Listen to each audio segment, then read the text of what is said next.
Dans cette vidéo, on va parler des croyances, vos croyances, dans le contexte de l'entreprise et concernant l'humain. En 1960, il y a quelqu'un qui s'appelle Douglas McGregor qui a écrit un bouquin, The Human Side of Enterprise, sur des visions différentes de l'humain en entreprise. Et son bouquin commence comme ça. Derrière chaque action, il y a une théorie. Comprendre derrière chaque processus que vous mettez en place dans l'entreprise, ça satisfait certes des valeurs, des besoins, mais il y a aussi des croyances par rapport à comment fonctionne l'humain, qu'est-ce qui est bien, qu'est-ce qui va pas bien, qu'est-ce qui marche pas. Donc lui, il a identifié deux voies radicalement différentes de considérer l'humain en entreprise. Une traditionnelle qu'il a appelée théorie X, c'est ce que on voit encore dans la majorité des entreprises, à savoir, si on suppose que l'humain, par défaut, est un gros flemmard, qui n'aime pas les responsabilités, qui n'aime pas bosser, alors, il faut le contrôler, il faut mettre des pointeuses, il faut mettre des chefs pour vérifier qu'il est bien là, qu'il fait bien les bonnes choses. Comme il en a rien à faire de la qualité de son travail, faut vérifier, et puis mettre des mécanismes pour punir si jamais les performances sont pas bien atteintes. Aussi, comme il est flemmard, il faut mettre des carottes, sinon il fera pas. Bref, voilà, si on croit que l'humain est un flemmard, qui n'aime pas le boulot, qui n'aime pas prendre des responsabilités, ça mène à ça. Et est-ce que c'est vrai?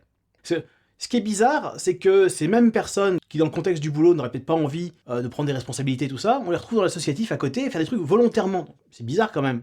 Dans son bouquin, il propose une autre vision de l'humain en entreprise, qui est ce qu'on appelle la théorie Y. Et si les gens étaient naturellement motivés pour certaines choses, et qu'il suffisait de surfer sur cette vague-là, et s'il n'y avait pas besoin de contrôler, parce que l'humain est naturellement motivé, naturellement responsable. Ce qui est intéressant, c'est que déjà, si on croit ce jeu de croyances théorie Y, on ne crée pas du tout la même entreprise que si on croit plutôt théorie X. On ne va pas du tout mettre en place les mêmes choses, les mêmes processus, la même culture d'entreprise. Et ce que je trouve particulièrement vraiment intéressant dans la pratique, c'est que des entreprises qui sont passées de l'un à l'autre. Je pense à Favi par exemple, qui s'est libérée dans les années 80, sous la direction de Jean-François Zobrist. C'est une entreprise qui était dirigée par des processus type théorie X, avec des pointeuses et tout ça. Et à l'arrivée de Jean-François Zobrist à sa tête, là il a mis en place vraiment une culture différente. L'homme est bon. Croyance de base, l'homme est bon. Voilà. Et donc du coup, si l'homme est bon, il n'a plus besoin de toutes ces pointeuses, ces trucs-là. Les mêmes gens qui étaient vus comme flemmards auparavant, il y avait des gens qui étaient en retard, il y avait des vols, des démonstrations d'irresponsabilité et tout ça. Les mêmes gens, quelques années plus tard, c'est ceux qui montrent vraiment totalement la capacité à se prendre en charge, à prendre des responsabilités, à vouloir en faire plus, à être super engagés dans leur boulot. Les mêmes. Ça questionne sur, tiens, c'est pas les gens, c'est juste la manière de les voir, peut-être, qui peut influer sur le résultat qu'on a. Cette idée comme quoi le management traditionnel est fait pour gérer les 2 à 3% de moutons noirs, c'est quelque chose qu'on retrouve beaucoup dans la culture entreprise libérée, ce qui fait se dire, oui, pour les 97% de personnes honnêtes, motivées, sympas, qui sont dans l'entreprise, on a le droit quand même de leur offrir quelque chose qui est plus approprié pour eux que pour les 3 autres pourcents.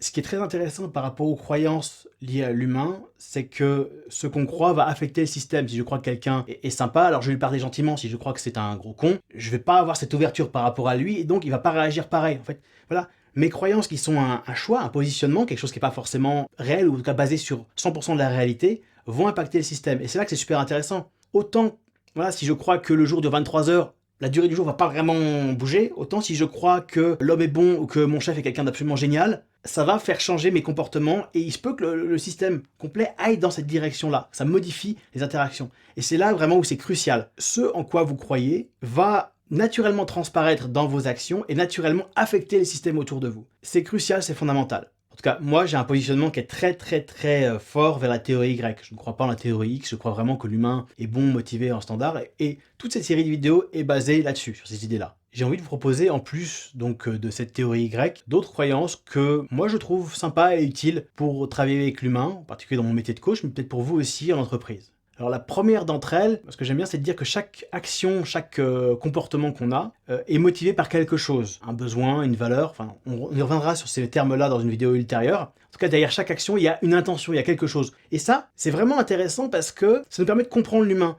Même les actes, les trucs les plus saugrenus, et s'il y avait un sens derrière, et si ça tentait de servir à quelque chose qui était utile pour la personne. Moi j'adore cette croyance-là parce qu'elle me permet d'être curieux, et d'aller essayer de chercher à comprendre mon prochain. Et ça doit faire sens, c'est pas juste totalement débile. Ça doit faire sens d'une certaine manière, ce qui fait qu'il doit y avoir une bonne raison pour ça. Bref, moi c'est un élément de curiosité, et du coup c'est aussi un super élément pour mieux comprendre, pour mieux peut-être utiliser après cette motivation, c'est ce qui vibre chez cette personne. Une autre croyance que j'ai par rapport à l'humain, c'est qu'on est bien plus que nos comportements. C'est-à-dire que des fois il y a des gens qui sont pas forcément performants dans quelque chose, on pourrait leur coller un label dessus, voilà, celui-là il est nul, il est mauvais et tout. Non, on est bien plus que ça, c'est pas parce que dans une réalisation, il n'y a pas forcément ce qu'on attend qu'il faut coller un label définitif sur cette personne. On est bien plus que ça, on est bien plus riche que ce qu'on sait faire et que ce qu'on démontre. En particulier, nos comportements peuvent évoluer avec les compétences. On commence toujours mauvais, a priori, dans une compétence complexe. On commence en bas de l'échelle, modulé par le talent qu'on a pour commencer. Et après, avec le taf et l'expérience, bah, on monte. Et ça serait dommage de se restreindre à « bah oui, je suis mauvais par rapport à ça parce que j'ai raté un truc ». On a plein de possibilités, il ne faut pas se limiter à ce qu'on sait faire et ce qu'on a fait. Ça permet de ne pas s'identifier à nos actions, en particulier nos échecs, et se dire « bah non, je suis quelque chose de bien plus large que ça ». Une autre croyance que j'apprécie beaucoup, moi, c'est de me dire qu'il y a du génie dans chaque personne. En quelque sorte, qu'on a tous nos zones d'ombre, des zones dans lesquelles on va pas être bon, dans lesquelles on va patauger dans la semoule parce que c'est pas notre truc, en plus ça nous intéresse peut-être pas, et en même temps, on a des zones de génie naturel dans lesquelles c'est facile, c'est peut-être même plaisant, et bah, pour quelqu'un d'autre, il sait pas le faire, et c'est pas avec cette facilité, c'est pas avec ce naturel-là. Et ça, c'est génial. Il y en a pas que dans les compétences, je veux dire, complexes qu'on voit, par exemple, je sais pas, jouer du piano, faire de la programmation informatique. Il y en a aussi dans des compétences bien plus cachées, en arrière-plan, par exemple. Ah bah cette personne, bizarrement, dans toutes les équipes où on l'a mise, ah bah ça a apaisé toute tension dans les équipes. C'est intéressant. Cette personne-là, apparemment, il y a un truc qui fait qu'elle pacifie l'environnement. Super intéressant comme capacité. Bref, moi j'adore croire ça et je vais chercher quand je suis en coaching les zones vraiment d'excellence de la personne pour m'appuyer dessus. Par rapport à tout ce qu'on a dit là, tout ce que je vous ai proposé, qu'est-ce qui résonne avec vous? Qu'est-ce qui vous parle? Peut-être des choses qui vous parlent plus que d'autres. Vous vous dites tiens, c'est vraiment, ça me ressemble, j'ai envie d'adopter ça me parle, je le fais déjà. Peut-être des choses que c'est l'inverse, ça frotte. Je suis pas d'accord avec ou partiellement pas d'accord avec quelque chose qui va pas. Et c'est ok. Les deux sont ok. C'est juste que je vous invite à y réfléchir un peu. Plus important encore que les croyances que j'avais envie de vous partager, qui sont les miennes, et que je vous propose, vous en faites ce que vous voulez, il y a les vôtres. Les croyances que vous avez déjà, qui sont chères à votre cœur, et que vous avez envie de pouvoir transposer vraiment à 100% dans votre milieu professionnel, et que peut-être pour l'instant, peut-être ne peuvent pas vraiment prendre leur place. En tout cas, j'ai envie de vous poser cette question-là. Et vous, vos croyances fondamentales par rapport à l'humain, ce qui est vraiment important pour vous, c'est quoi? Prenez le temps de lister qu'est-ce qui est vraiment important pour vous. Pas pour moi cette fois-ci, mais pour vous. Ce questionnement autour de nos croyances, je pense qu'il est assez fondamental. Donc les gens qui sont accompagnants, typiquement thérapeutes, suivant ce à quoi ils croient par rapport à typiquement l'origine ou le fonctionnement des pathologies, des dysfonctionnements, eh ben ils vont pas faire les mêmes choses. Il y en a qui croient que il y a une origine quelque part dans le passé, donc il faut remonter dans le passé pour comprendre ce qui s'est passé à l'époque, et puis maintenant, voilà, réparer par là. D'autres qui se disent ah oui mais non, le problème il est maintenu dans le présent par des forces, il faut identifier ces forces-là dans le présent, et trouver un moyen de faire que ça s'auto-entretienne plus. Et d'autres qui se disent, mais on s'en contrefout de tout ça.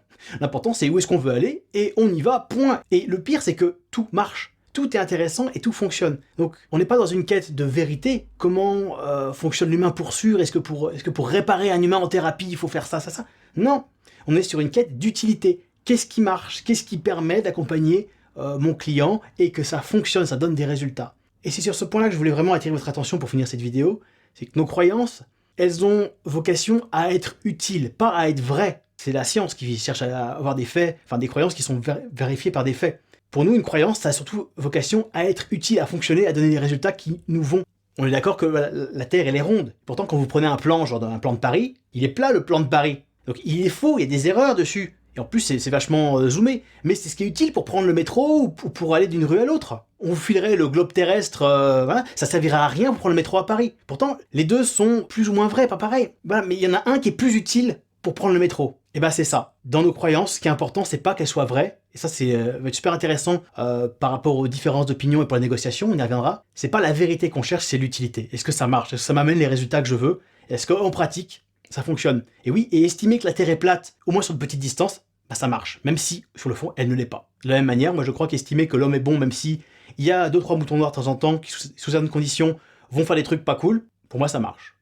Après pour vous, encore une fois c'est super important, c'est le fondement de tout ce que vous allez développer derrière en termes de nouveaux comportements, nouvelles actions, nouveaux processus, nouvelles manières de faire. Voilà, je vous laisse avec ces interrogations. N'hésitez pas à prendre le temps donc de vous poser et de vous questionner sur quelles sont vos croyances à vous qui sont importantes, celles en lesquelles vous croyez dur comme fer, et celles que vous auriez envie de pouvoir mettre en pratique, mais où il y a encore peut-être quelques freins.